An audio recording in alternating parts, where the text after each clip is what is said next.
Good morning, afternoon, or evening podcast listeners. Thank you for finding JJ Meets World or being a loyal JJ Meets World listener. If you just stumbled upon this or you're listening in someone else's car, why don't you download this yet? Our guest today is Mr. Doug Hamilton. You're going to recognize his voice immediately. He's got some pretty amazing stories, which even include some about Albuquerque, New Mexico. We couldn't say anything without Doug having an interesting anecdote about it. That's my dream, is to one day have interesting anecdotes about anything anyone could ever bring up. Speaking of things people bring up, Tucker and I have an in-depth discussion about living in Michael Jordan's house and what that might feel and sound like. All of this and more on today's episode of JJ Meets World. If you enjoy this, why not head over to patreon.com/JJMeetsWorld and throw us a couple of donation dollars. Sit back, relax, and enjoy. 1, 2, 3, 4. JJ Gordon, sort of like that Indiana Jones, in that he's always sniffing out his next adventure. Yes, he is. He's always interviewing guests so he can have them on his show and they can talk about pop culture, arts, and leisure. JJ has his flag unfurled and he likes his french fries curled, and he's fun and then he twirled as he goes to meet the world. He will march into the rain even if his ankle sprained. Take a peek inside his brain. This podcast is called JJ Meets World.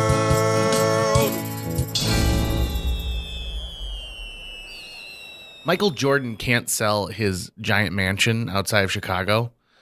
Originally, it was up for $29 million, and it's 56,000 square feet. Yeah, no one wants to be like Mike anymore. No.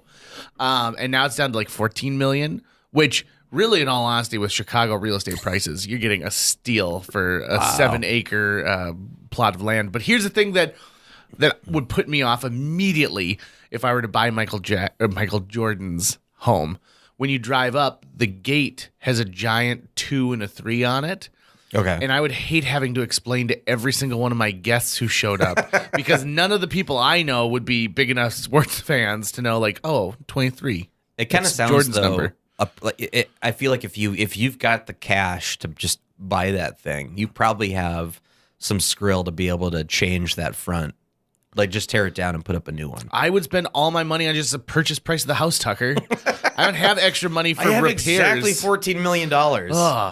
What are things do you think, like amenities, you'd find inside there? I bet every room has a basketball hoop, so he could dunk everywhere in the house. Just like how Prince wanted to record in any part of the house, Michael Jordan wanted to dunk with his tongue out in every part of the house. I guarantee you every garbage can has a hoop above it. I also think there's probably a guest bedroom called the Air Jordan room where they pump in the smell of Air Jordans. So I guess what I'm trying to say here is Michael Jordan is sort of like Doug Hamilton, in that if Doug Hamilton were to have a giant mansion, he'd put a D and an H on the front of his gates. You know, anytime I think Doug Hamilton, I think Michael Jordan. Right. You think of Doug Hamilton as the like Sir Dunkum. They're very similar. Mm-hmm. If they were going to make a live action version of Thomas the Tank Engine, which I think they kind of did, but I don't know if they really got the whole thing going, he could play Sir Topham Hatt, who's the mayor of the island. I could see him being a Mr. Conductor, though. Could you? Absolutely. If they brought it back and they had auditions for Mr. Conductor, I could see Doug Hamilton being that. George Carlin was it, but who else was Mr. Conductor? Alec Baldwin and Ringo Starr. Baldwin. That's right. Okay. Mm-hmm. They had several. That's right. And Didi Khan, who is in Grease and Grease 2, played a character. I always wanted to be friends with the people in the jukebox. But more on that later. You folks, you're going to really enjoy this episode because Doug Hamilton is a living piece of history when it comes to the media of the Red River Valley. Television, education, radio, of course, and he's led a very interesting life. He's a gentleman who I think has a lot of friends. We should get him to just start a podcast. Yeah. And every year of his life, we'll have him tell different stories from the years of his life. And there's a good chance you've seen him perform on stage. He does a lot of theater. That's his primary love is acting. And we get into that as well, too, which is a lot of fun. This episode, you're going to really enjoy it. You're also going to be surprised at some of the things that we talk about during it, like the Marvel Cinematic Universe. Way longer than you'd imagine. No idea that he was going to bring that up. Hey, speaking of bringing things up, too, I got to bring this up. It's my contractual duty. Patreon.com/JJ Meets World. It's a great way to support these podcasts. They're always free. The content will always be made available to anyone, anywhere. And the way we do that is relying on donations. So if you've got a couple extra dollars and you want to support what we're doing here, you go to patreon.com/JJ Meets World. A couple of bucks every month makes a big difference. Or if you've just got $3 or $4 here because your aunt sent you 2 birthday checks, we sure would appreciate it. But now, Doug Hamilton, JJ Meets World. JJ Meets World. Doug Hamilton is our guest today. First and foremost, boy, when that musical came out, are you sick and tired of hearing, like when people are talking about Hamilton and you turn around a little bit maybe? Well, I spent when I was a kid, everybody wondered, are you like related to Alexander Hamilton? And I'd say, no, I'm not. But the musical I have not seen. I know lots of people who have. They say it's terrific. It's a very expensive ticket. It's doing very, very well. And I like theater, as you know. So I'm all for it. I'm just going to wait until I won't kill a moth by opening my billfold, but I actually think that they're charging too much to see it. So, well, previous guest Carrie Winterstein was talking about how they had to invent a new tax bracket for the show Hamilton because it's such a huge mega success and it's such a giant marketing campaign. Heck, even American Express has a commercial airing right now that is where they had to pay the rights to Hamilton so they could shoot on the stage. I can't think of a single show, a musical, a theater play show, non-movie, that had this kind of cultural zeitgeist around it. Well, I'd go back to Fiddler on the Roof or maybe Hello, Dolly, but those are things that are decades back now. I mean, they had legs too. And Hamilton is a phenomenon, I think, that is drawing in huge audiences in a relatively short amount of time. And, of course, they get these national tours now because ka-ching, ka-ching. But I'm thinking, I can remember when Fiddler on the Roof was a huge deal. And you couldn't get tickets for ever. And before that, Hello, Dolly. And before that, West Side Story. I mean, it's been done before, but Hamilton is a phenomenon in the 21st century, I think. I'm a big fan of not just following blindly and say, oh, this is the next big thing and this is going to be amazing. So I did not listen to any of Hamilton before I saw the show. It's recommended you do, I think, because it's lyric heavy. Probably the first third of the show, I was completely lost, and I don't regularly listen to hip hop, and so I had to train my ear to be able to listen to it. And so afterwards, we listened to the soundtrack, and I'm like, oh, this makes so much more sense now.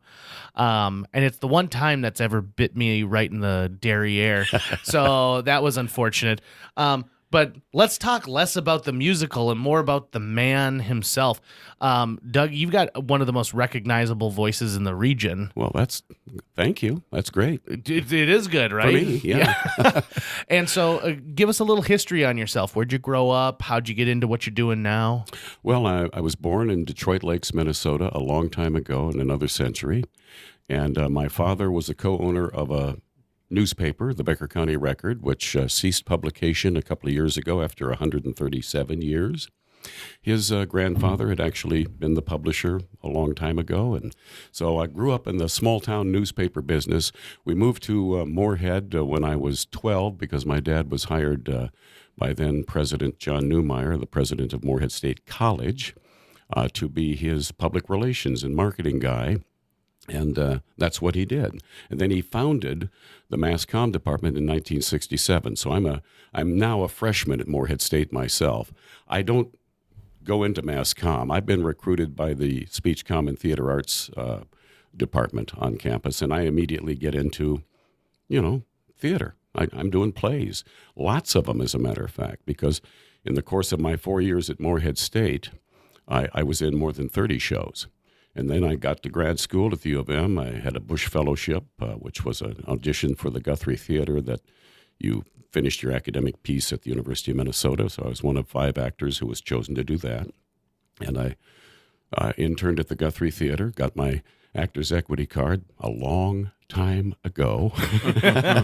And I've been happily using it occasionally ever since. I got into broadcasting by virtue of my older brother, who was in radio when I was in high school.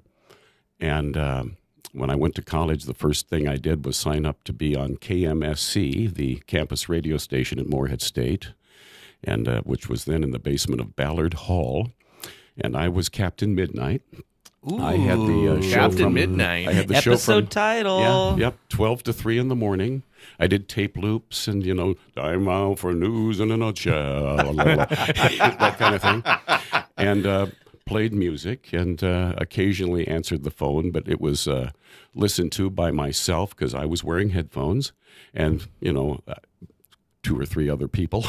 So it was, no bruising on me. And I got back into broadcasting in the mid-'70s. A friend of mine, now deceased, Ted Larson, very influential film guy at Morehead State who started that program there that has grown by leaps and bounds. He's passed away in 2000. Called me and said there was this job at KTHI-TV, which is now KVLY, the ABC affiliate, and they're looking for somebody to be their anchor. And, my background is kind of... ABC or NBC? That was ABC then. Oh, okay. They changed to NBC in the 80s. Oh, interesting.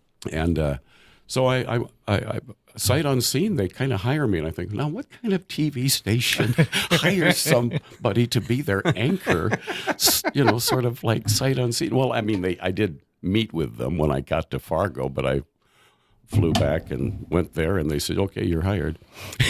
And so I was there for 9 months. That was the gestation period for my initial television experience. And then they replaced the early news with Lassie. And I was a bit miffed by that because I did grow up in a in a news environment. I was really interested in. Well, and you were replaced by Lassie reruns. We're talking about black and white scratched film Lassie. Right. Yes. That's what we're talking about. So I left Channel 11, and my friend since then and about that time, Charlie Johnson over at Channel 4 calls me and says, hey, we could use you over here. So I went over there, and I was their weekend anchor. And then Barry Lillis, their weather guy, got into a little trouble, so I became the weatherman. And then I kind of got burned out by it. I shot a lot of film. I enjoyed editing and doing all that stuff, and I didn't mind anchoring. I was sort of suited for it, and I liked to produce. But around 1978, the bug bought, I thought, well, I'm going to try something else. So I went to Morehead State, and I taught full-time in their speech comm and mass comm departments. I taught broadcast performance and production and some theater courses as well. But I had to get a PhD. I have a Master of Fine Arts, which is a terminal degree if you're a performer, but it's not a terminal degree if you're teaching speech communications, which is technically where I was. A PhD was there. So I was accepted again at the U of M, and then at that point I had 2 very young kids, and my first wife was a flight attendant for Northwest Airlines, now Delta. And so there was no way I could do the on-campus residency at the University of Minnesota for a year and with my 2 wonderful children. So I opted to go back into the broadcasting thing, went back to Channel 11, which was now NBC, and was the anchor there for a few years. During very interesting times, I was also the news director. And we were growing by leaps and bounds. The station had changed management, was a much better environment, and they were very interested in developing a news product. So I was excited about that. But I got overextended. And in 1983, the sort of the pressure of a dissolving marriage and the work environment I was in, and the fact that we were chasing some pretty good-sized stories at that time, I went to work one day, and I thought I was having a heart attack, and so I called the doctor and doctor's office, and the nurse put the doctor on the phone because, they were a bit alarmed by my expression of symptoms, and he said, I want you to come in right away and make sure you don't drive. Just have somebody drive you here right away. So I got in my car and started driving. And as I'm driving there, I'm starting to weep, and I can't figure out why that is happening. And when I get to the doctor, to the office, he is waiting for me in the waiting room. never had that happen before or since. Took me back and he said, I know what's wrong with you, but we will check you out for a heart attack. They put me down on a gurney, and they had to put my hands under my rear end because I was vibrating so much. And I'd had a panic attack, and I was in a depressed state. He hospitalized me for a few days. I quit my job. I went on vacation to visit my folks in the Florida Panhandle and relaxed, and then went to work for Minnesota Public Radio. In the summer of 1983, I started doing morning edition for Minnesota Public Radio in the Twin Cities, and I did that for several years. But again, as I mentioned, I was divorced. I had joint custody. I was driving this 500-mile round trip every weekend to see the kids, and after 3 years, I got very tired of that. So lo and behold, I go back to KTHI a third time. And this time I was there till 95 when I was actually laid off. The station was sold to Meyer Broadcasting. Excuse me. It's been sold a couple times since.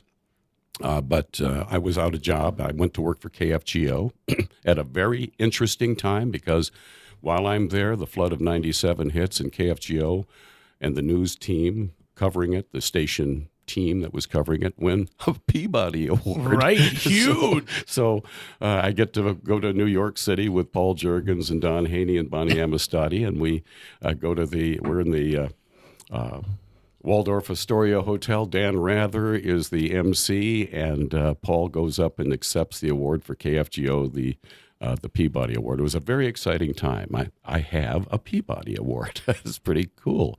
And so did they. It was a shared award, and Paul Juergens was certainly running the operation. So in 97, the phone rings, and it's Morehead State, now Minnesota State University, that is calling because they're looking for somebody with a certain skill set to work with the president of the university. And the president then was Roland Barden. He had been president for a couple of years, and they wanted somebody to be his, to run the Alumni Foundation and to handle the marketing and advertising and be the spokesperson for the university. So I was hired to do that, and I served on the cabinet at Morehead State for 14 years, occasionally taught a class in mass comm or speech comm, but most of the time I was full-time doing those duties. And then I retired from Morehead State in 2011, and I started traveling because I had been on the air, and you can't take these very long vacations if you're in broadcasting. So I took a 1 month loop of the West Coast, a 1 month loop, just Blue Highways driving of the East Coast. And Blue Highways means the roads less traveled in my mind, and going where, the spirit moves you. I didn't have an itinerary. I'm going to be here, here, here, here, and here. It was like, that the weather looks interesting over there tomorrow, and there's an interesting place to go over there. So that's how I would do it. And I put on each one of these trips, I put 7,000 miles on the car. And then I decided I'm going to remodel the house, so do that. And it's 2012, and I'm twiddling my thumbs, and the phone rings, and it's Prairie Public. And they're looking for a guy to replace Merrill Pepcorn, who's decided he's 14 years at doing what they called Hear It Now was enough, and he was ready to try something else. Now he's a state senator, of course. So I took that job, and I host now what is called Main Street on Prairie Public's radio network from 3 to 4 Central Time, because we go into that other time zone, weekday afternoons. And it's rebroadcast in the evening, and I do a kind of not a best of, but a compilation show, if you will, on Sunday mornings at 10 Central. So that's what I've been doing now. And occasionally I get a theater job, Yeah, you've probably seen Doug on stage at Theater B for a number of different shows. I was in one with you. God of Carnage back in 2013, and Carrie Winterstein, who we just had in the studio. We did that show. You were in Midsummer Night's Dream. Yes, what was the one about the salty fisherman? Yeah, the Irish Christmas the play. Seafarer. Yeah, where Doug played the devil. Yeah, it's the greatest pitch for a play ever. It's 5 drunken Irishmen get together to play poker on Christmas Eve, and one of them is actually the devil. And that's Mr. Lockhart, and that's the role I got to play. And coming up quick, you're doing Tuesdays with Maury, right? I am. It's at March at the Community Theater. I'm doing it with Nick Kaspari. He's going to be playing the young man, I guess. And it's a 2-person show. So it's a really interesting opportunity for me because I know the story. I was watching this guy on Nightline with Ted Koppel when this actually happened, and it's about a Brandeis University professor who is diagnosed with ALS, Lou Gehrig's disease, and knows he's looking at the end of his life, and he becomes openly philosophical and chatty about that. And talking about, what is death? If it should be the end of a life well lived, obviously, in his mind. And so that's the role I get to play. I get to die on stage. Wow. Actor's dream. Yeah. It must be kind of fun to get to a point of where you get to just make your life your own. It is. You know what? I just turned 69. Congratulations. Congratulations. And this gig I have at Prairie Public gives me the opportunity to do some traveling still and to do other things. So that's terrific. I'm not retired because I don't want to be. So there's that advantage, if you will, which I think is huge. And I think people who have sort of these creative outlets have that advantage, particularly these days, because jobs are changing, but making something is still uniquely human. So you've got that kind of really classic, radio voice. You have a voice that if someone met you and didn't know you were on the radio, they could probably go, "Oh, this is a guy who could be on the radio," because it just sounds like the quality of voice that people would actually listen to, right? Well, when I used to teach, I used to demonstrate to my students the Ronnie radio approach to broadcasting. It's just boring, because people did do that, right? And nowadays the trend, properly so, is to voices that the actual voice. What do you sound like? Everybody sounds different. And I've been told all my life, since my voice changed, which was a long, long time ago, that I have this distinctive voice. Now, of course, we don't hear our voices the way other people do. So I take it with a grain of salt. That's neat. Maybe it has gotten me a job or two. But these days, in a way, when people hear somebody and they say, that's a radio voice, in a way, to me, that's a little bit of a problem for me. I was definitely trying to insult you when I said that. No. What I'm getting at, though, is that I think nowadays, especially if you're in public radio, they're looking for people who sound, more mainstream. I see what you're saying. Gotcha. More off the street, as opposed to, there's a voice for radio. I would hope that the trend would eventually go towards not the sound of the voice, but the content that's coming out of the voice, brother. Right? Yeah, I would say that. I mean, if we talked like this all the time, it might be kind of annoying, but if I was giving you something about quantum physics you'd never heard before. We listened to Stephen Hawking. Oh, yeah, of course. Yeah. Yeah. Listen to JJ every day. People use the term content. Content is king all the time. And the word content makes me wince a little bit, where I say, well, why do you have to label it as content? Why can't you just label it as something that was interesting to you at that moment? The idea of commodifying it, right? Yeah. It's this object now, and the word content doesn't necessarily mean quality, right? You could have an hour's worth of content and just have farts going into the microphone the whole time, and you could call that content. But it's you're right. It's a way to if you're a content provider, all you're saying is I've got things that make sounds and images that you can consume versus the quality of those things. Well, there's curated content,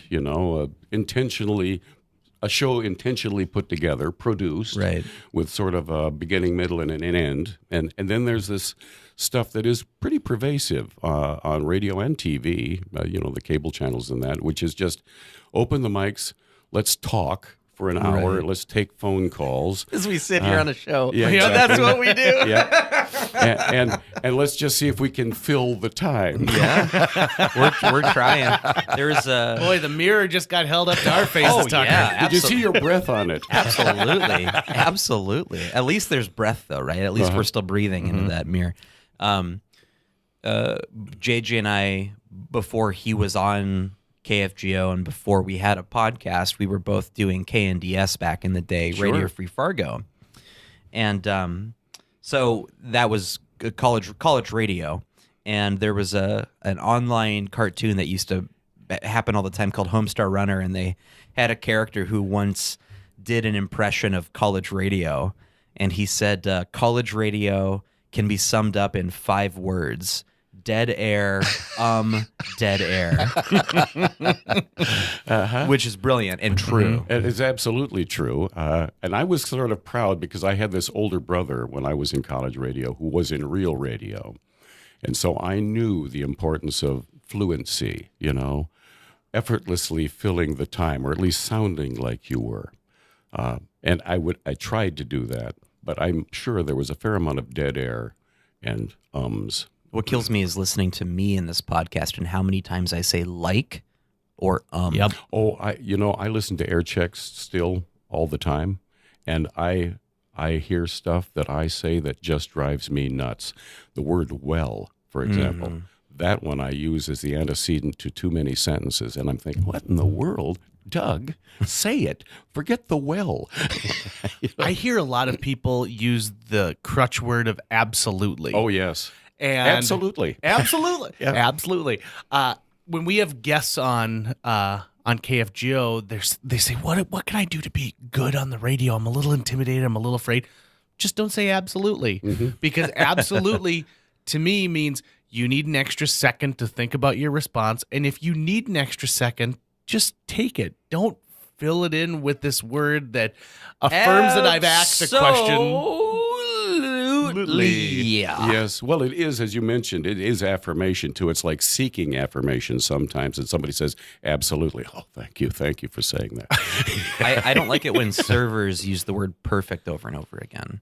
So, if, I'll have the waffles, perfect. And what would you like? Oh, orange juice, perfect. Well, if you're in England and you say you want the full English breakfast, they'll say brilliant. Okay. It took me a while to get used to it. Why are they saying brilliant to me all the time? I just asked for something. Is that like awesome? Yeah, Like, yeah, right on. Well, it's just a throwaway. Yeah, It's like like, absolutely. sounds good. Yeah, brilliant. Yeah. I just filled a second. What drives me nuts with waiters and waitresses is when they say sounds good. You can't think that my order sounded that good. In fact, you're probably like, this is the millionth chicken finger I've served this So week. if you ever wanted to just deconstruct those moments when just actually, let's just stop here for a minute and talk about you, server. It's like, listen, I'm not even making a minimum wage, Yeah. so I'm not getting paid enough to give you any words besides absolutely and perfect. Yeah. I think we don't take the time to check in with the people who are helping us with things like bringing us our food. And every now and then it's nice to ask someone. While they're putting them in, he's like, how are you guys doing today? I'm like, I'm really good. How are you today? And some people kind of get caught off guard by that. And other people just have a fill word with like, I'm great. Okay. Can I get you something to drink? Well, be honest with you. If anybody asks me how I am, I do come back with how are you, And I have this, thing I say occasionally, which is hunky damn dory. If somebody asks me how I am, I'm hunky damn dory. I got one of those today. Yeah, you It was did. very exciting. Are there moments where people have recognized your voice and then you watch the little cogs in their mind try and put it together of where, like, was he my teacher at one point, or do I recognize him from television, maybe I can't the think radio? of a specific one. I kind of, there have been times when I have talked to somebody who eventually in the course of the conversation said, are you on the radio? Or did you used to anchor on television? I've had people do that. But it doesn't happen that often. I live in fun, funky Fargo after all. When I was in the 3rd grade, and this would have been 93, 94, and I've told Doug this before, I think, when we were doing Carnage, there was a PBS kids show or something like that? We did a show called The Kid Show on Channel 11. And Dale Bosch was the producer, and I was the kind of the co-producer, but I hosted the show. And it was a great idea. We do a half-hour show about some issue that was big in the news that might be confusing kids. Got it. For example, the Iraq War. We did that one. And we won lots of awards for it, a Gabriel Award and a Crystal Award. These are national awards. One from the Catholic Conference, one from the NAB. I got to sit in the audience for one of these because it would be, I remember just kids sitting on the floor, but it could be a false memory too of how I'm constructing it. I just remember my dad saying, "Hey buddy, do you want to be on TV?" And I was like, "Yes, I do." No idea what's going on. I'm like, is it going to be like a game show? Is it going to be like what I see in Nickelodeon? Do I get to like talk into a microphone and stuff? And instead, I was in the back corner of like all these kids sitting on the floor listening to Doug talk. And when we watched the broadcast of it, you can see like the corner of my head in the corner. And That's where you learn to look for the lens, because if you can't see the lens, it can't see you. I was still on TV, I thought, but it wasn't quite what I thought I was getting into. Well, you should know a little trivia here for you and your listeners, and you may know this, but the theme song for the Kid Show, the Kid Show, the Kid Show, da-da-da, the Kid Show, was written by Ryan Metzger, who was then 13 years old and now better known as Lance Myrold right. of the Blenders. Oh, look at that. Wow. Huh. Ryan Metzger. He was with the Blenders? Yeah. Ryan Metzger? Excuse me. Brian Metzger. I got Metzger. Ryan Myrold. Okay. I was like, I had no idea Ryan Metzger was I've conflated all of these names and words. Ryan Lance. There we go. I knew as... or which order is this name? I knew him as Ryan Myrold before he became a blender. Got it. There you Okay, go. so is Ryan Lance a stage name? Yes. Oh, I have to make fun of him for that because I would do that. Yeah. none of the other guys have stage names, right? Now he's Brat Pack Radio. You know, he's Right. got this traveling show that he does when he's not blending. Here's a little Blenders trivia for you. Did you know that their very first performance was at JJ's little sister's second birthday? Their first paid performance. First paid performance, excuse me. And what did you pay them? Oh, I think my parents gave them a little money under the table. They, at the time, were just kind of getting their start. And Jennifer Baumgartner, who was dating Tim at the time, said, "Hey, you should get my boyfriend's a cappella group to come out to this party, and they could perform while they're out Tim Casper is who you're talking Yep, about? yep. Okay. And so they did. So we have a wonderful video that I keep threatening them that I will release to the general public at one point. But they were, those four gentlemen were a force to be reckoned with in this area when they were even just in high school, and they were at Red River Dance and then the Blenders thing. And then all of a sudden they got that McDonald's commercial, and Yep, and it became big. They have the Gasper Connection too, you know. Right. So the great Eddie Gasper, and Kathy is still with us. I worked with Eddie on a couple of things, and we actually taught together at Morehead State back in that late '70s episode when I was there. That's when they brought Eddie in. He was a highly regarded dance captain who was on major musicals in New York City for many years, and he worked famously with Bob Fosse for many of those shows. I think he was in Sweet Charity, as a matter of fact. Cool. So Eddie Gasper, you know, he had a background, and the fact that he came here and spent so much of his life here and got so invested in this community and created what is now the Gasper Dance School, you know, and his son Matt is still keeping that going. I've always thought, wow, this town was so lucky. It's also really easy to get Gasper and Casper mixed up. Yeah, so it is. growing up, that was a little confusing for me too. You know, my mom is a dancer. My dad has been involved in the public school and the arts around here for a long time. So I knew all these people growing up. But that always confused me, that sort of Gasper crossover, because isn't Casper married to a Gasper? Yes. Right. Yes. He married a Gasper. Yeah, that's right. That's even more confusing. So I just thought they should have hyphenated names. Yeah. Yeah. Oh, yes. Gasper. Gasper. Yeah. Probably Gasper, so it's alphabetical. Yeah. You're earlier in the phone book. I think maybe we should propose that. I will see Tim. Every year he comes to Prairie Public because we do this kind of interview about the big show coming up. They're always at the Fargo Theater, for example, and sometimes they go to Bismarck. Tradition. It's a tradition in town here. And so we play a little Blenders music and chat about what's happened in the last year. So I will suggest to Tim that he go with that hyphenated name. I have an aunt who's a Blender super fan, and it would have been 2005, I think. They hired me to film each night of their concert so that they could cut it together into a thing. and she was so stoked that I knew the blenders. It was just like it was like I was saying I knew Michael Jackson to her, and I was like, it's just the blenders. She's like, no, oh my god, that's so cool, you know the blenders. So they're in this town, like they're royalty. Mm-hmm. Tucker and I had the pleasure of working with them when we were lowly employees of the Fargo Theater. And Blender shows are unlike any other show that takes place in that theater, starting with people purchasing tickets, because the folks who purchase tickets who are there day one have a connection to the Blenders in some way. Well, they sell out typically. Oh, yeah. And it amazes me how they should be the poster boys for Fargo, North Dakota. I mean, they should have paid them to do some kind of North Fargo jingle rather than, our North Dakota legendary campaign with that guy from Transformers. They should not be losing to Josh Duhamel and all of our local celebrity. Well, Josh has got that Minot connection. I've met his mother, incidentally. Really? Yes, she owns a restaurant and bar in Minot that was just opening. I think it was last year. I was visiting a friend of mine there, and he said, well, let's go here. And he knows her. She's sitting up at the bar on the second floor before the place really opens for the meal service. And so we kibitzed for a while. She's an interesting person, and she's basically trying to create another attraction in Minot. So that was kind of neat.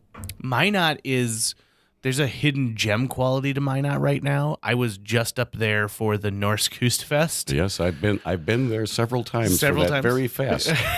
And there were maybe like 4 or 5 new eateries that I had never been to. One of them was called the Purple Rooster, I think is the name of it. Oh. And it was some of the best food I've had in a very, very long time. And a lot of it is locally sourced. We went to a little tiny craft brewery place, and it's no longer just, a ground round and the other place. Minot's got a lot going for it. Walter Peel, the artist, has a bar there, which is filled with his art. I think it's the Blue Pony or something like that. Yeah. I would recommend it. Boy, you want some local color, go there.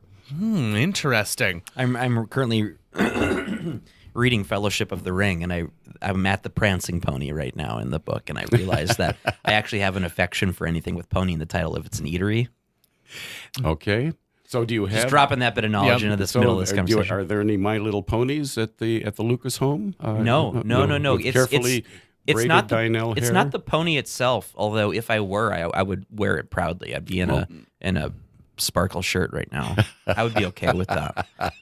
What's it called? Bronies? Is that what they are? Bronies, yeah. Those guys that are that are into My Little Pony. No, it's the idea of, I think, an animal title in an eatery, like an old style. So the Blue Pony sounds like a pub in a medieval fantasy story. You just pop something into my head. I'm thinking of a little cafe where just the furries gather, for the Blue Plate special. I would go to that place just to hang out. I would too. They should have bleachers there. Yeah. The first time I went to San Francisco, I had a couple of friends I was staying with, and they were in the gay community, and so they took me down to Castro right away, of course. So, and we went into this one bar, and it just blew me away that literally there's a bar and then 5 feet of open space and then bleachers. And we're sitting in the bleachers watching, whatever was this gay life, if you will. And this is a long time ago now. Right. And I'm thinking, what an odd thing to be doing. And so then of course, my beer worked its magic, and I had to go to the men's room. And as I'm walking in there, I'm following a guy who's wearing chaps and nothing else. Mm-hmm. So life is interesting. I like the idea, though, of going to a bar where people are just going to unapologetically be themselves. Yep. And I would just look around and be like, whoa, I'm not confronted with this usually, but that's awesome. I want to be confronted with it. In downtown Minneapolis, there's a great bar called the Gay 90s, which I've been there. Yeah. It's a lot of fun. Yeah. And it's segmented into almost like 6 different bars when you go through each level. They have different audiences for them. Yes. Correct. Yes. Some friends and I were up dancing at their dance club, which is a completely carpeted room. The walls, the ceiling, the floor, and it's carpet that I am positive was originally meant for bowling alleys because if you look closely at it, it's definitely a ball hitting a pin. But it must have been cheap, so why not? But there was a gentleman who was dancing, and he was only wearing underpants. And so as the song begins to end, he starts pulling off his underpants, and I thought, oh my God, this guy's getting naked. But he had another pair of underpants on underneath.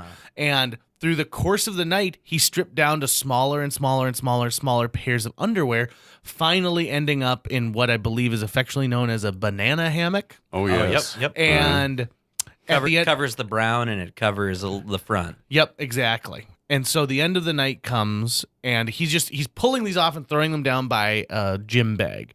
And so the night ends, they turn the lights on, everyone out, and I bump into him walking out, and I'm like, hey, man, I really liked your set. That was a lot of fun. How many pairs of underwear do you start with? 48. Wow. And so how did it not just look like a diaper around him at first with all those things? So because it's sort of like each layer Maybe they're silk. Yeah, they were just super thin, and he said the tough part is the really tight ones are at the base. Yeah. And so at the end of the night, he grabs his sweatshirt and his jeans, pops them on, and takes his gym bag full of undergarments and walks out. And Heads right to the nearest washing machine, I hope. Right? yeah, oh, definitely. Well, but only one of them was against his brown. The rest were on top of it. There's a lot of sweat. I mean, a lot of sweat. He was dancing. If He you're, was dancing. if you're a good point. dancing for 48 That's a good straight point. songs, That's a like good point. you're really working it up. So that reminded me, among my other occupations besides house painting, I also was a bartender several times. And, the place you just described is orderly. That's not where I tended bar. One of my all-time favorite life experiences is with Tucker, and we went to Albuquerque. We had won Fargo's prestigious 48-hour film project award, which means we competed against all the other films at an international film festival competition. So we go down to Albuquerque, which I found out was a much hipper town than I had given it credit for, but that's thanks to the film industry and a tax credit that Be we should careful get wise drinking about. there. It's higher up than Denver. Maybe that's what Yeah. affected Tucker. Oh, that was one of the, and maybe all the free beer sponsored by the Boston Beer Company, Yeah. and then all of the tequila shots that JJ was buying for whoever asked for them. Yeah, it's a woozy place. If you're not, and I was not careful. A long time ago, on my way out to California, there was a friend that was teaching English. He was a professor at the University of New Mexico campus there, and he said, "Let's just go off the campus and have a pizza and some beer." And so we had a couple of pitchers. And as we were pouring ourselves back onto the campus, I realized that we were going to be staying in his office because that's how he saved money. He had a sleeping bag in his file cabinet, and I had a sleeping bag, so we were just going to bunk on the floor there, and I was going to go on my merry way the next day. We got busted by the campus police. He got a severe talking to, and I got escorted off the campus. And that was the last time I was in Albuquerque. And I think, I want to Don't come back here. I want to get tied up with the balloon festival with Tom Tollefson or something like that, and go back out there, and because it's actually New Mexico is kind of a nice place. Yeah. Oh, people love Santa Fe. They have That's great the food things to say capital about of it. the Southwest. Yeah. Tucker ended up throwing up our night in front of a completely glassed-in restaurant, and so he didn't realize it, but all of the patrons were watching him throw up against a tree. You didn't paint the glass. You were just visible. I see. I wasn't aware of the restaurant until I looked up and realized that not only was JJ taping me, but that there were a bunch of people Saturday night, places full, they're all dressed up fancy with their forks up to their mouths, and they're looking at me retching all over the base of a tree. Then we turn the corner and find out, we're at our hotel. That restaurant is built into the hotel, and now I'm going to walk past everybody again as we go through the lobby. That's pretty special. Yeah. So have you ever visited Tucker's Tree since? Well, we tried to the next day. We did, because I wanted to go see if my vomit was still there. And so we went and found it. My vomit, returning to the scene of my the vomit crime. was still there. But it's interesting that you use that choice of words, because after that, we went and watched a movie or something, got something to eat. And on our way back, that little alleyway that it happened in, the little walk path, was roped off with yellow caution tape. And there was a fire truck there, and there were police cars there. Something happened there between us checking out my vomit that morning and then coming back right there. And I thought, dude, my vomit's in a crime scene right now. What if they like analyze it and then I get pinned for some weird like homeless person murder in Albuquerque? Because the panhandlers there were really aggressive too. Very They were aggressive. very aggressive panhandling in that city at least in 2006. Mm-hmm. Was it unique working in all these different types of media as technology was pretty drastically changing? Oh, huge. I mean, when I started in television in 1975, we were still shooting 16 millimeter sound film and cutting it, Wow. with tape and glue. And at KTHI at that time, and I'm talking about just that first 9-month experience I had, they were so cheap that we had to get all of our film stories done by about 2 in the afternoon so we could go to DAY and get it developed. I just always thought, well, that's interesting. But how ecumenical of WDAY to do that.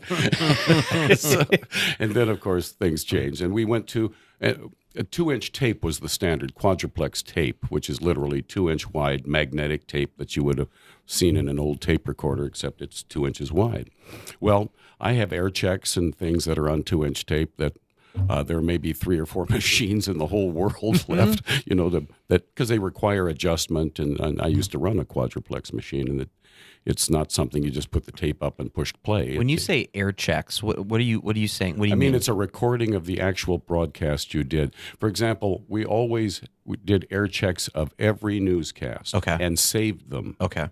And I think that's still the practice generally. Excellent. But back then, of course, it was on videotape. And before there were U-matic machines, the old 3/4-inch machines, and before there were Betamaxes and VHS and 1-inch and half-inch, and now, thank goodness, solid state, there were all these other formats.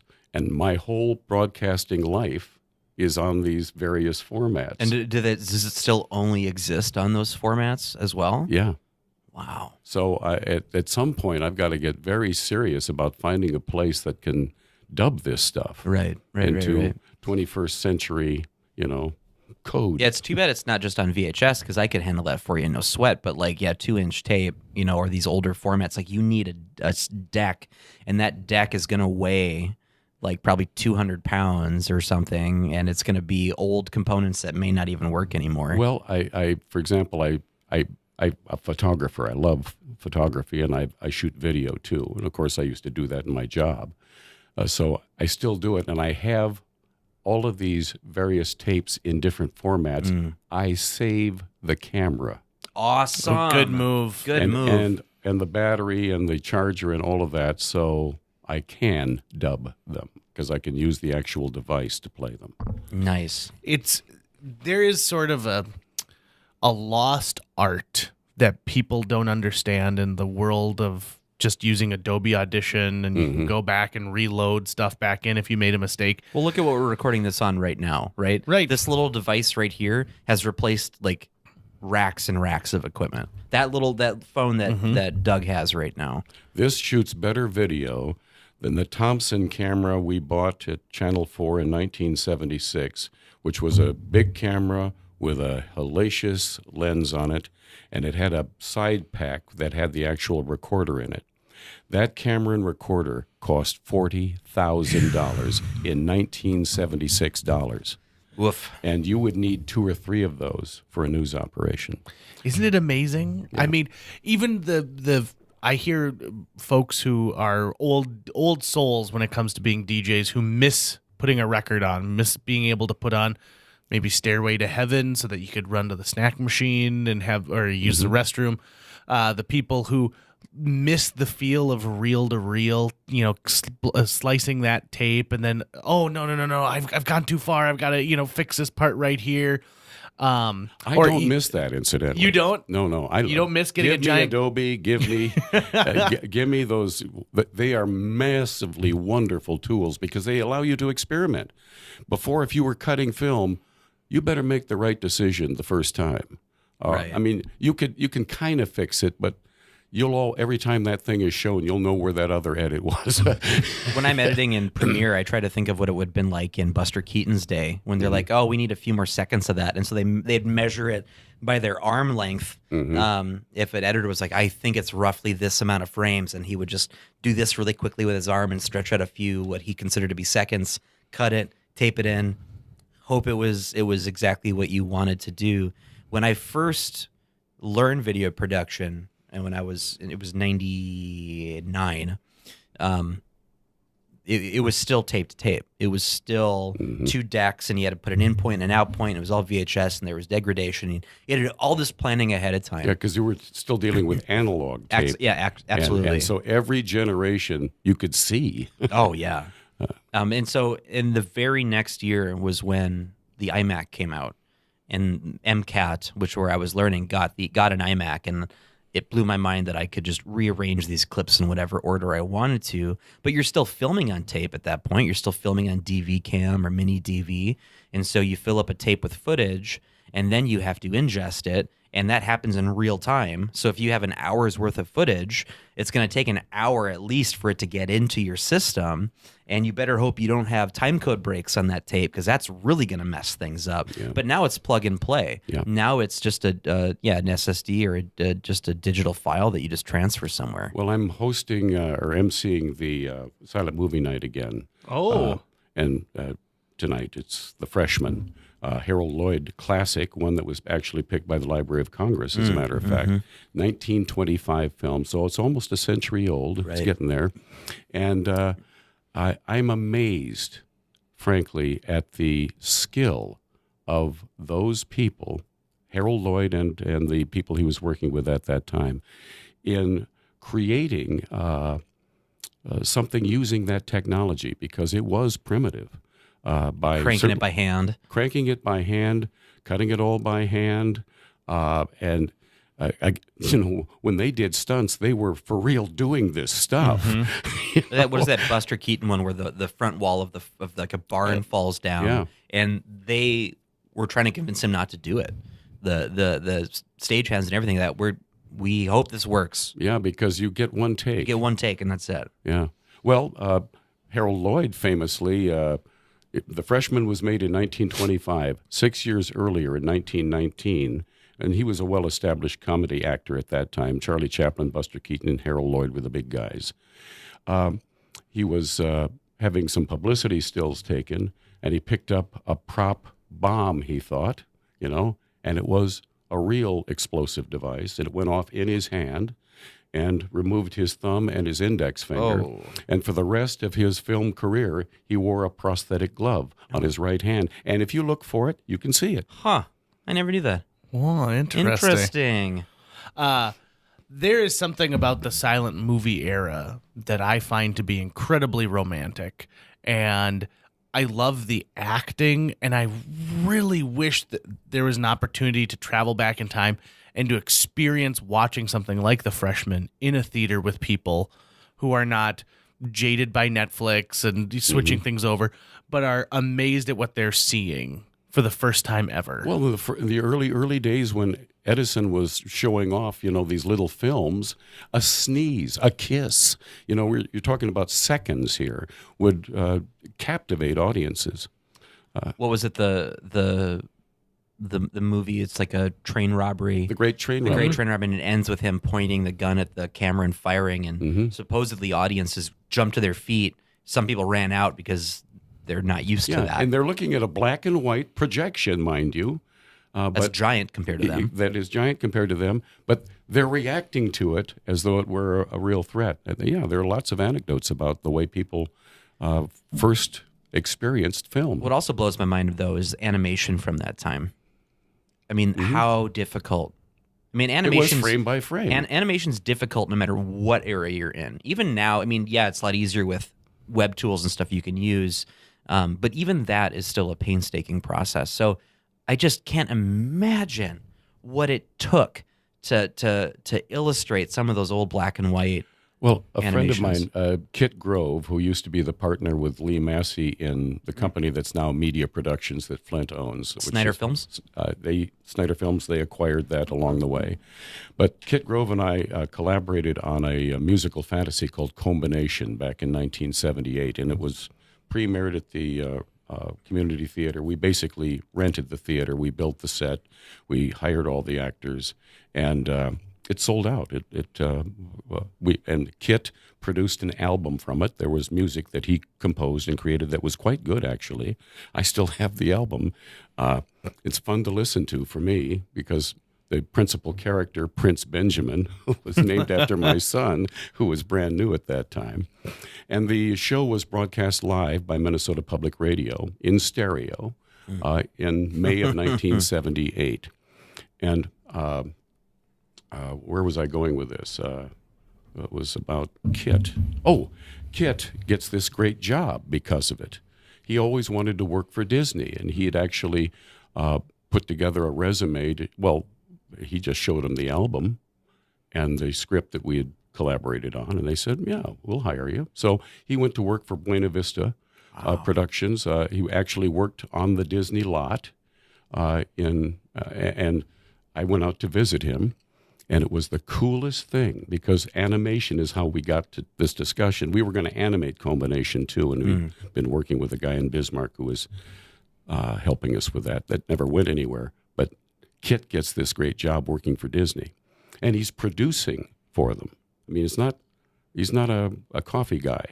He's actually, they put him in charge of, we were talking about formats, converting the old, remember the Disney storybook things with the records in them? Yep. Well, they converted them to cassette when Kit was there. Oh. And so I was looking over his shoulder as he was doing that. He gives me the tour of the Disney campus, which is magical.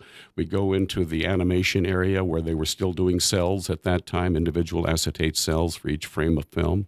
And then we went into the Foley room, which is the realistic sound effects where you've got a sandbox and you've got hard steps and you've got coconuts for horse claps and all that. And then into their audio studios.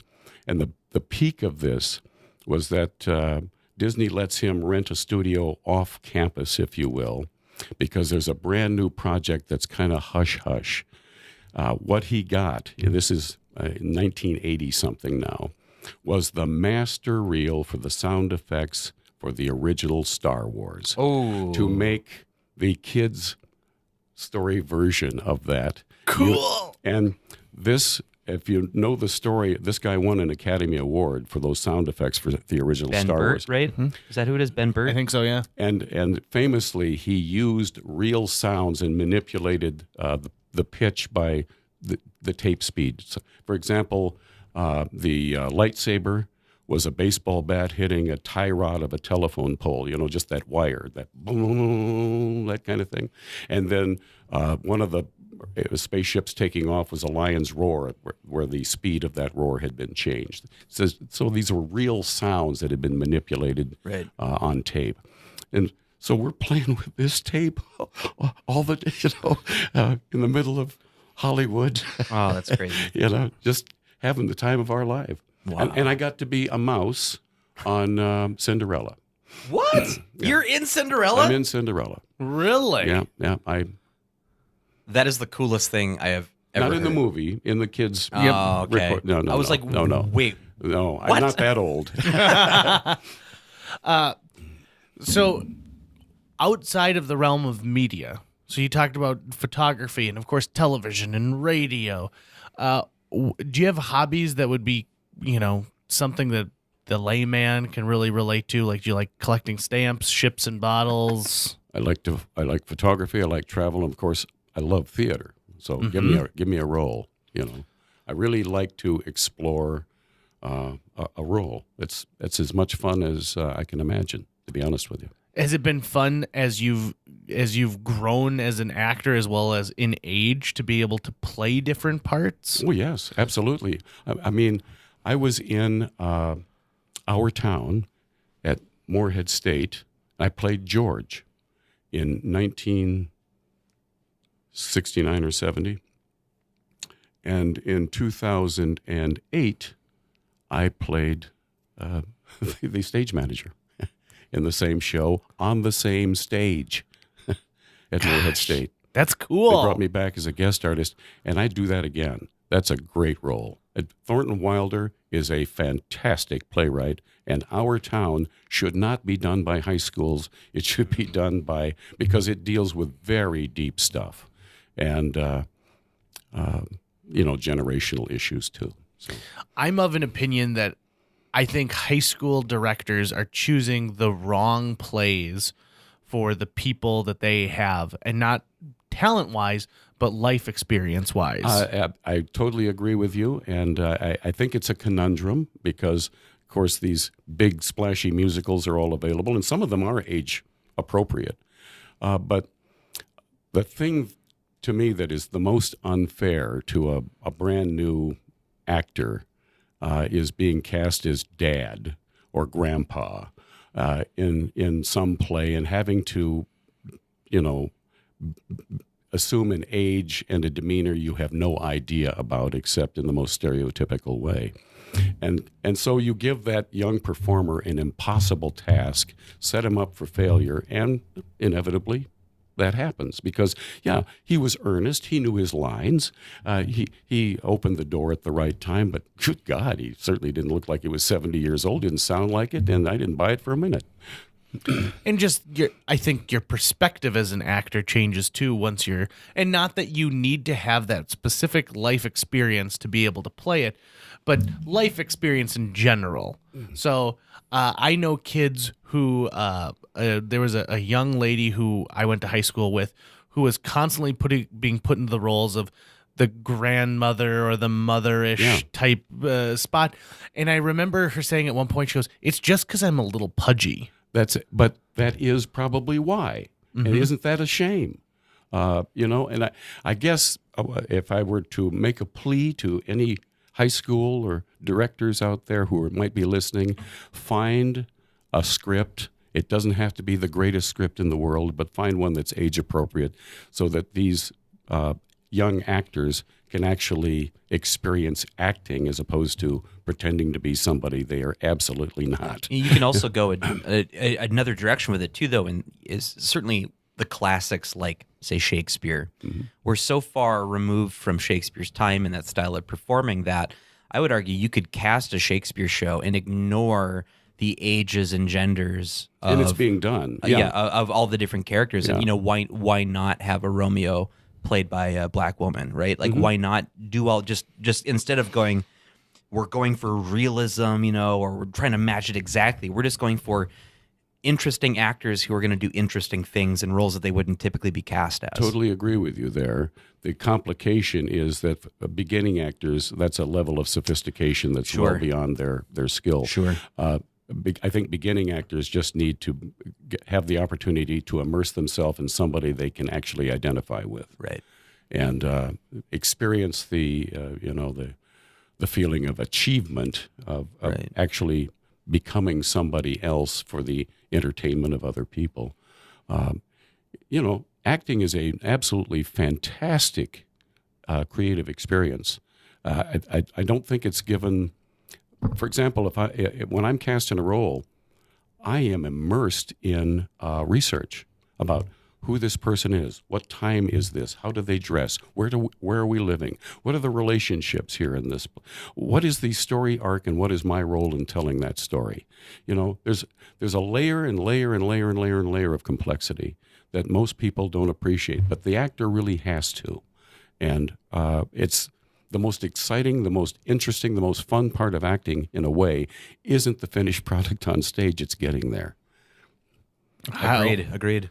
That's JJ's learning that right now. High school kids who are listening to this, take a note from that. JJ's learning that right now because we're in the middle of rehearsals. Well, he's doing a one-man show. Santaland Diaries. Are you directing? I'm directing, Wow. So we just finished our first week of rehearsals, which was mostly table work and some improv work and things like that. But the thing with that particular show, with it's essentially just a David Sedaris monologue. I introduced David Sedaris at the Fargo Theater a few years ago. Excellent. Yeah. So, but it nice guy. There's no stage directions. There's no, set. There's no other characters to talk to. If you read it, it's just a long monologue. And so we've been doing the work of filling in those gaps and figuring out, just like you said, what is the arc of this character, the version that we're putting on stage? What is he? How does he approach this story, and what does all this have meaning to him?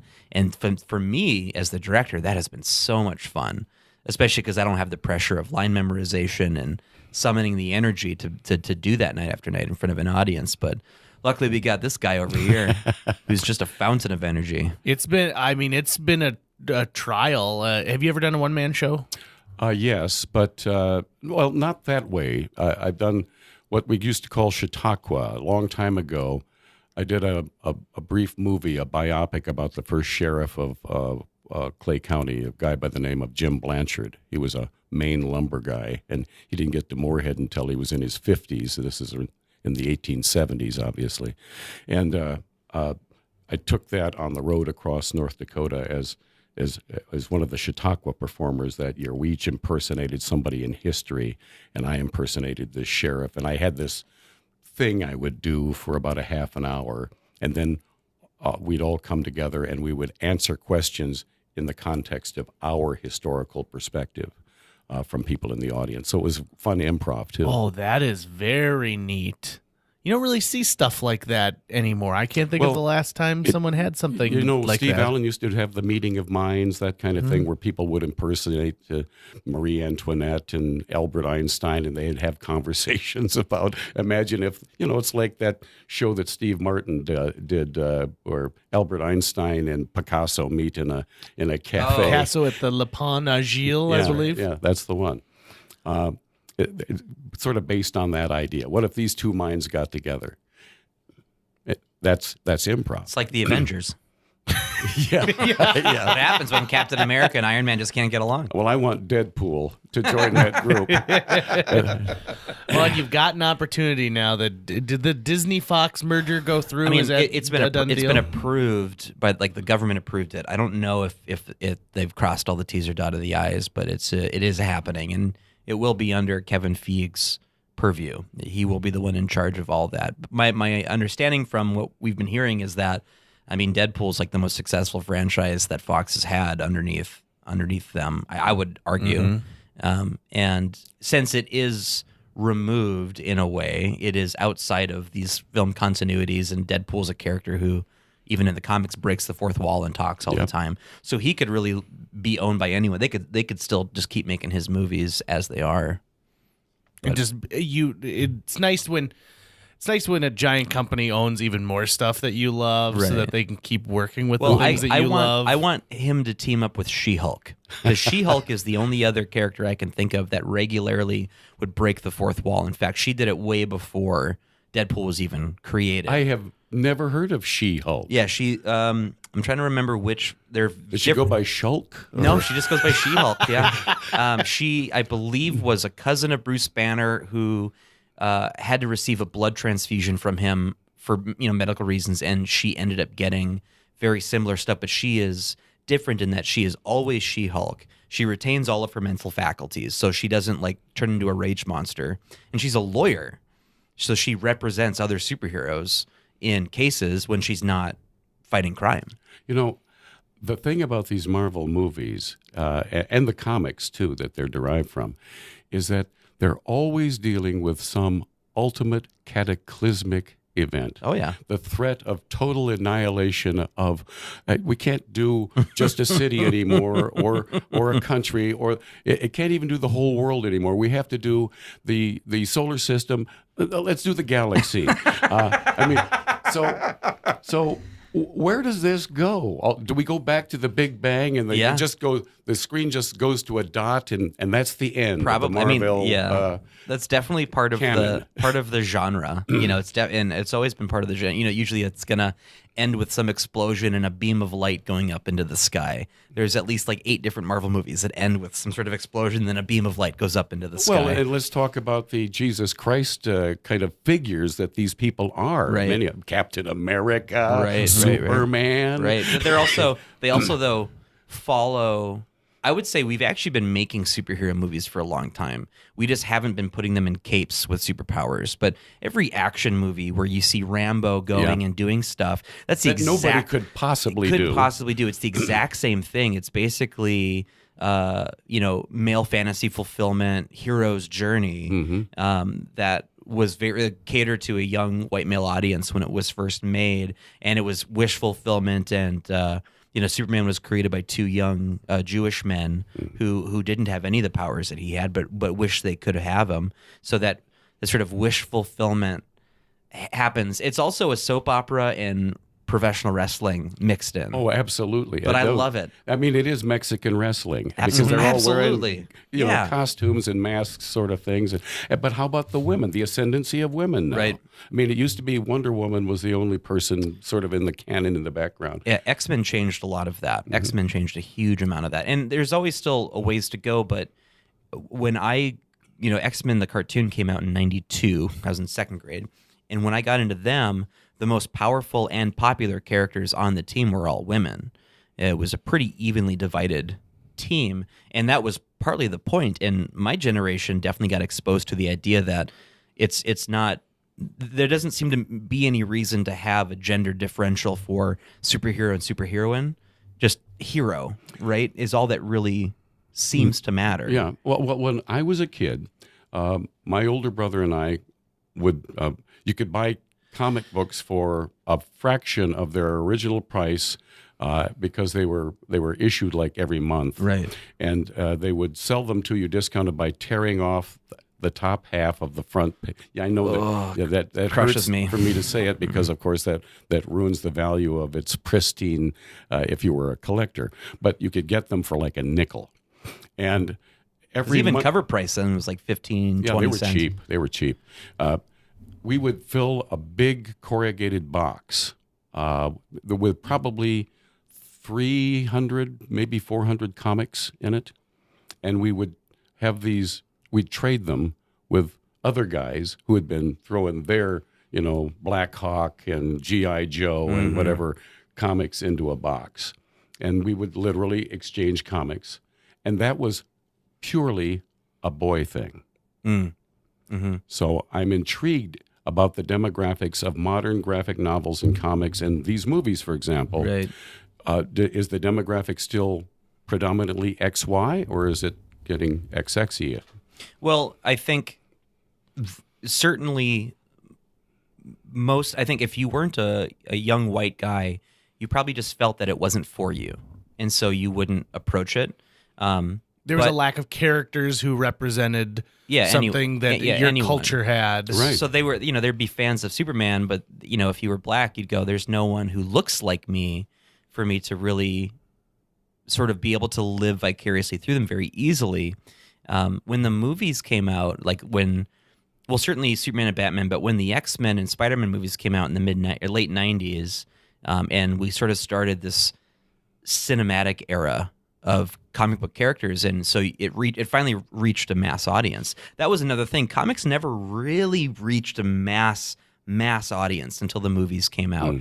When I grew up, liking comic books, I keep saying books put you in the out group.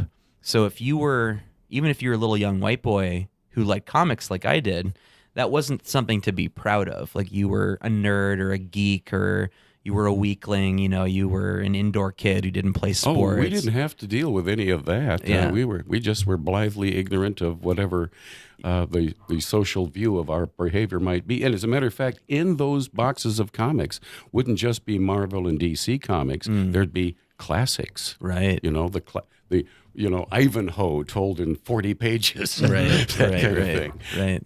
Yeah, I don't know. I mean, any medium can mature and grow and get better. And there's just so many forms of media now that have all reached a mass audience because of movies and the internet that the demographics are changing. But it'll be a long time before we, I think, see some sort of equilibrium. Let me just, I've thought about this. I don't know why this popped into my head, but we're talking about these movies that are CGI to the max, edited like almost frame by frame.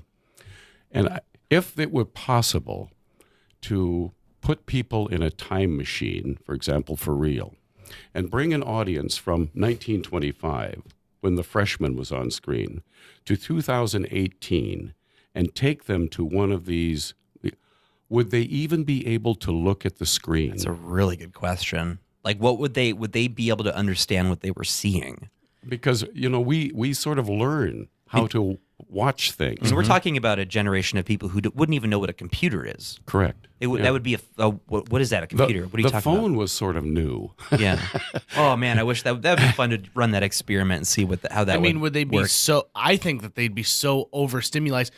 People say that your brain has a natural instinct that when you have too much stimulation, that's when you look away from certain things. Is you need to sort of let your brain reset and start to jog, parts of your memory and file things away. They say that that's why babies don't make like super sustained long eye contact, as they're taking in all this information and they're filing it away. So you take a 1925 audience and you make them sit through Justice League. I don't think they could handle the action sequences. And they would probably have vertigo just during the credits. I mean, of the opening scene. Excuse me. Even just basic mechanics, they're not used to a camera moving. They're used to images moving on screen, but not a camera moving at the same time. And so I imagine motion sickness would set in almost instantly. But the movie making craft is so realistic now, and where you can see things that Tucker mentioned that are outrageous, but they look realistic because they're on screen. I just saw it with my own eyes. But there are I can't go to horror movies, for example, because they are so viscerally realistic. That I literally can't watch. I kind of can't listen either. Right. So I can't do that. And the first really authentic, I think, war movie I ever saw was The Deer Hunter. With De Niro and just a great cast. You have Christopher Walken in that unbelievable Russian roulette scene. And when I saw that movie. And when it was over, I saw it with my older brother. We were both, what did we just see? And I have never wanted to see it again. That's how powerful it was. I felt the same. I've seen it once, and I thought I watched it on a TV at home, and I thought this was insanely powerful, but I don't think I could sit through it again. It was so emotionally wrought. I felt exhausted after watching that movie. And while there was some explicit, violence in it, it was mostly I was wound tighter. It's when a movie can build tension, right? It's like the reason Jaws was so successful is because it built tension without much release, because you don't see the shark most of the time, right? You can anticipate it, and you place it in the person's head who's watching it, and their own anxieties begin to build and build. I want to do that Robert Shaw monologue so badly sometimes, where he talks about the USS Indianapolis and and he's just half in his cups and in the bottom of his boat, scaring the bejesus out of those two other guys. One thing, though, with modern-day filmmaking, I shouldn't say modern-day filmmaking, but the movies that make it to the cinema these days and for the past maybe 15 years, the average duration of a shot has gotten shorter and shorter. Well, that's what I'm getting at, too. And the base DNA sequence of a film is creating an illusion through montage. So you take a montage of still images and you create the illusion of motion, and you make a montage of shots and you create the illusion of continuity. And that's really what filmmaking is. And so good filmmaking are ones that tell a story through the montage of takes and in a certain way, the way they layer it. A lot of people take that to mean rapid fire, and that the only way to tell a story is therefore to show everything in a certain sequence. And that gets so dizzying now because they seem to misuse montage, in my opinion. They seem to just throw content at you and overstimulate you. So like you'll watch an action sequence, and instead of showing you fight moves and choreography that your eye can follow and you can see what's happening, they'll do a Christopher Nolan where they shoot it all in close up with a jumpy camera, and you'll watch a minute-long fight scene having no idea what actually happened in the scene, but you saw a flurry of arms and fists and you heard some sounds and there was great music. So they decided to just overwhelm your stimulus instead of do storytelling. And so I'll watch a movie now, and if it falls into that category, I start to tune out. I'm like, I'd rather read a book, look at a painting, go for a walk than watch movies, which I love. Do you think that's why you have such a love of theater, is because you're forced to sit and watch, and you can't use gimmicks to get away with the storytelling. It's definitely why I love podcasting, because it's slow. It's a slower medium. I can digest it in time. I still love movies, and theater, you don't have that ability to easily overwhelm as much. You're performing without a net. You're performing without a net. That's true. When I watch some of these action movies where they're just absolutely filled with stars, it's marketing, obviously, and I'm thinking of what's it like to actually play one of these people where you're in front of a green screen all day. You got to kind of, it's somebody else's imagination is going to ultimately fill that green thing that you have no idea what's there. Ian McKellen famously broke down in tears on the set of The Hobbit. Yeah. And there's footage of him saying, I did not get into acting to do this. There were no actors for him to act across. He was in front of a green screen. He was by himself. Well, at least he got to say some lines that were, literary. If you're talking about the Avengers or whatever, occasionally they'll have a monologue that is somewhat arresting and interesting, but most of the time they're talking about the Torkel or the, Yes, the Torkel, the classic Torkel, which was the original villain in the first Torkel Avengers. I was going to say the Torkelsons family I grew up down the street from. So, but they're spouting gibberish. I mean, and they obviously the acting chore is to make it sound real and important and vital and of the moment. But I'm thinking, whoa!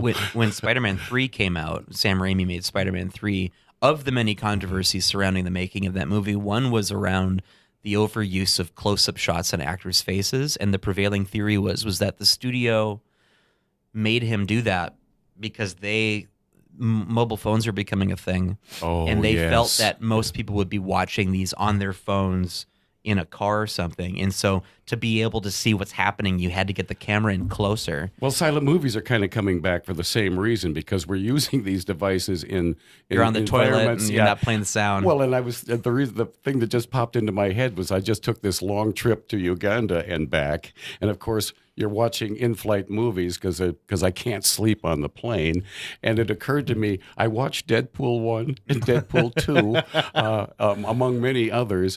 I don't think I heard 5% of the dialogue. So the silent movies are coming back.